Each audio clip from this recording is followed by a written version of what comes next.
This dramatic video shows a Kentucky man's frightening moments as a storm knocked down a tree onto his van. New details tonight about a body found in a Madison County creek. Police are now calling it a homicide investigation. We'll tell you how overcrowding at the Madison County Detention Center is costing the county. Tracking, alerting, protecting. WKYT News starts now with breaking news. Some disturbing charges tonight against the owner of a Knox County daycare. Police say she abused a child in her care. State police arrested 33-year-old Tracy Ford. She's now charged with criminal abuse. Now the state office of the inspector general is also investigating. Garrett Weimer's tracking this case tonight. He has the breaking details. Tracy Ford, the owner of this daycare here called Rainbows and Lollipops, was arrested this afternoon on child abuse charges. State police tell us they came here after getting a call that a 2-year-old was being abused. After collecting evidence and interviewing folks, troopers arrested Ford, who we're told runs the place. Social Services has been contacted. Kentucky State Police are still investigating. Ford was taken to the Knox County Detention Center. She's been charged with first-degree criminal abuse of a child under 12 years old. In Corbin, Garrett Weimer, WKYT. He says he's lucky to be alive. A Kentucky man survived when a massive tree fell on his van during a storm. He shot this dramatic eyewitness video showing the aftermath. Joshua Howard says he was waiting to pick someone up in Ashland when the tree came crashing down. He talked to Phil Pendleton about the close call. It's our top story at 6. Joshua Howard said the weather Thursday afternoon was nice at first, so he went to the park. But he said it quickly changed. So much hail, he wanted to record it. As soon as I hit record, the tree came down and smashed through the back of the van. He immediately knew something terrible had happened. But he still didn't know exactly what until he stepped outside and saw this. So many thoughts go through my head. It felt like an hour I was in there.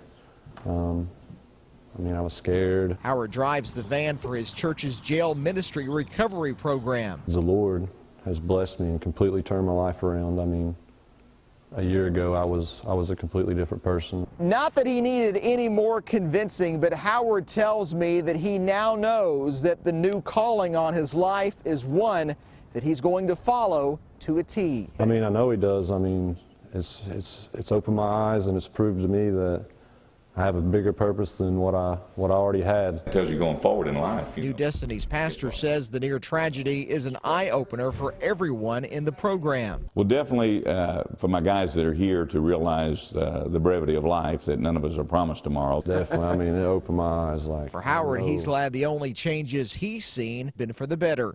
In Boyd County, Phil Pendleton, WKYT. New Destiny's pastor says they hope to raise money for a new van since that was the only transportation for people in the jail ministry program. That video really brings it home. It has been a stormy week across the Bluegrass, but we're finally getting a break from the rough weather just in time for a beautiful weekend. Chief Meteorologist Chris Bailey has an early look at the forecast. And Chris, we love your timing. Yeah, finally the bearer of good news out there. A lot of sun, a lot of clouds this afternoon, depending on exactly where you are, but more importantly, the dry weather. And it's going to really continue through the next couple of days. I want to show you a tower cam, live sky cam, and to show you how one particular look at a cam can be a little deceiving. We're looking at the southern and eastern skyline here on our live cam toward Hamburg Pavilion, showing a lot of clouds. Now let's focus a little farther to the north and west, and look what happens all of a sudden. Notice how we start to see mainly blue skies. That's the tale of two Lexingtons right now. The farther west and north you are, more in the way of some clear. The farther south, more in the way of some clouds. 59 degrees as of now. Winds coming at us from the west and the northwest at around 10 to 15 miles per hour. Live First Alert Defender. Nothing going on locally across central and eastern Kentucky. Our live sky cam showing we have a hint of some clouds in all 4 locations. It's all about the timing on the clouds getting out of here over the next couple of hours. Slowly but surely from northwest to southeast, we will clean our skies up a little bit. Focus of the forecast is on a much-needed break from the storms and just in time for the weekend. But it's a break, guys. Storms aren't completely gone.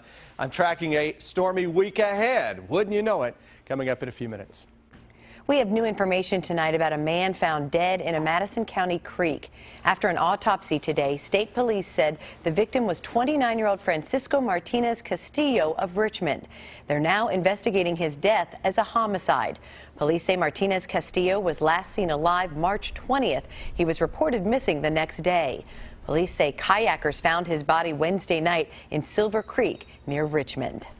It brought a lot of attention and excitement to Lexington, but how much did the UK basketball team's run in the NCAA tournament cost the city? We now know how much the city spent on things such as crowd control, code enforcement, and garbage pickup.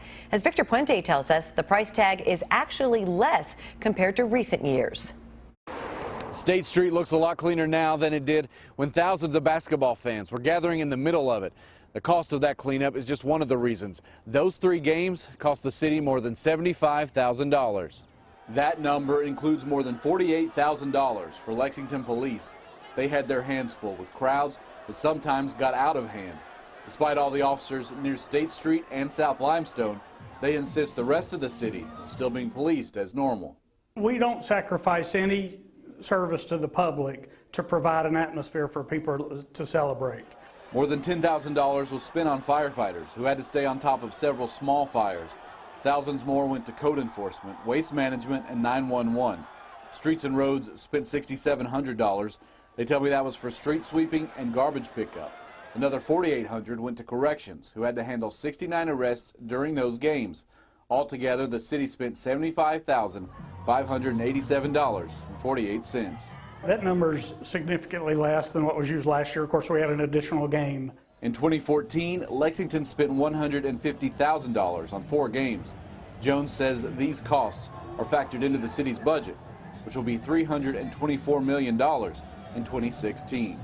As always, as part of the mayor's budget process, we plan for contingencies and try to forecast needs throughout the year. Lexington Mayor Jim Gray has said the costs associated with UK basketball are a considerable expense, but he says it's an investment because of the economic impact the university has on the city. In Lexington, Victor Puente, WKYT. Police say most of the arrests during those games were for alcohol intoxication or disorderly conduct. Of the 69 people arrested, 7 were identified as UK students. Tonight, Lexington police are trying to figure out what led up to a shooting in an apartment building. It happened about 9 this morning on Lakeshore Drive near Henry Clay High School. When police arrived, they say they didn't see a suspect or even a victim. But a short time later, police say a man showed up at a hospital with gunshot wounds to the leg and hand. Police say his injuries are not life-threatening. At last check, police were still looking for the suspect. Tonight, people around the country are paying tribute to college basketball player Lauryn Hill. The 19-year-old inspired so many with her brave fight against a rare form of brain cancer. Hill died this morning. Family and friends gathered for a vigil this afternoon to honor her. Lauryn Hill was a freshman at Mount St. Joseph in Cincinnati. In November, the NCAA allowed the team to move up its opening game by 2 weeks so Hill could achieve her dream of scoring a basket in a college game. Her nonprofit foundation helped raise more than $1.5 million for cancer research. It's a growing problem that's costing Madison County a lot of money. The county's jail has more inmates than it's designed to handle. So what's the best solution? As Sam Smith tells us, that's what Madison County leaders are now trying to figure out. The story is new at 6 tonight.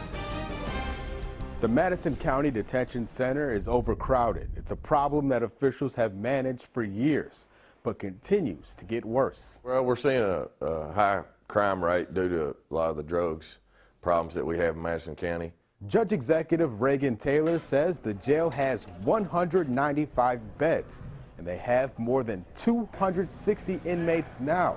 So some of them have been sent to other counties. Right now we have some in Clark County, we've had some in Grant County, and we've spent a considerable amount of money since in this fiscal year of housing our inmates, Madison County inmates in other counties. That amount is around $180,000, and that's just for housing them, and doesn't include transportation costs. Taylor says funding for the added expense was not in the budget this year, but it will be next year. The county will be able to cover the costs this year. Going forward, though, officials are trying to figure out the best solution here, whether that's expanding the jail or building a new one. The plan is to use grant funds to hire consultants to examine this situation. You know, we need to know what our needs are for our jail. In Madison County. And so it's a big concern for us. Sam Smith, WKYT. Madison County leaders tell us it costs about $27 a day to house inmates in Clark County, but other jails charge $32. Some Kentucky natives who've hit high notes in the music industry are being honored tonight. That's coming up on WKYT News at 6. Also coming up, why the University of Kentucky has closed the well-known Blue Courts on campus.